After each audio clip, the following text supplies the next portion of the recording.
اللہ تعالیٰ نے قرآن مجید میں عجیب تاثیر رکھی ہے، یہ انسان کے دل میں اپنا راستہ خود بنا لیتا ہے۔ ایک مرتبہ مجھے 1 مہینے کا سفر کرنے کا موقع ملا امریکہ میں۔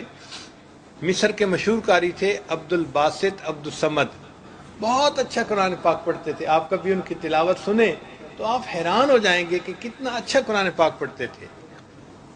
وہ قرآن پاک کی تلاوت کرتے تھے اور میں اس سے متعلقہ کچھ مضمون اردو یا انگلش جیسا مجمع ہوتا ایسے بیان کر دیا کرتا تھا۔ تو 1 مہینہ چونکہ قریب رہنے کا موقع ملا تو کافی آپس میں تعلق ہو گیا تھا۔ ایک مرتبہ ان سے کسی نے کویسچن پوچھا، قاری صاحب آپ اتنا اچھا قرآن پاک پڑھتے ہیں تو آپ نے کبھی کوئی قرآن پاک کا معجزہ دیکھا؟ ان کا ہاں میں نے تو کئی مرتبہ دیکھا۔ قاری صاحب بتائیں؟ تو قاری صاحب نے کہا کہ ایک مرتبہ مصر کے جو صدر تھے جمال عبد الناصر، وہ مجھے اپنے ساتھ رشیا لے کے گئے، اور رشیا میں تو کمیونسٹ تھے، تو وہاں تو مذہب کو، دین کو، خدا کو ماننے والا ہی کوئی نہیں۔ ان لوگوں کے پاس انہوں نے میٹنگ کی، اور میٹنگ کے بعد انہوں نے پھر ان سے کہا کہ جی میرے ساتھی ہیں، آپ کے سامنے کچھ پڑھیں گے۔ تو وہ تو نہیں سمجھے کہ کیا پڑھیں گے، مگر مجھے صدر صاحب نے اشارہ کیا کہ ان کے سامنے قرآن پڑھو۔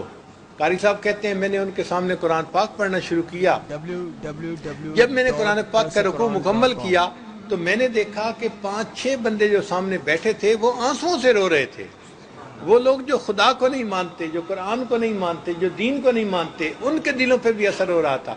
تو اس وقت صدر صاحب نے پوچھا کہ آپ لوگ رو کیوں رہے ہیں؟ وہ کہنے لگے کہ ہم تو نہیں سمجھتے کہ اس نے کیا پڑھا، لیکن اتنی بات ہے اس کلام میں کچھ تاثیر ایسی تھی کہ ہمارے دل پہ اثر ہوا اور ہماری آنکھوں سے خود بخود آنسو نکل آئے۔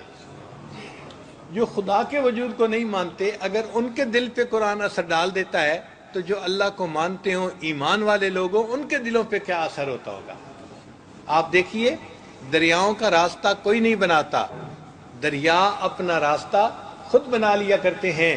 یہ قرآن مجید رحمت کا وہ دریا ہے جو سینوں میں اپنے راستے خود بنا لیتا ہے،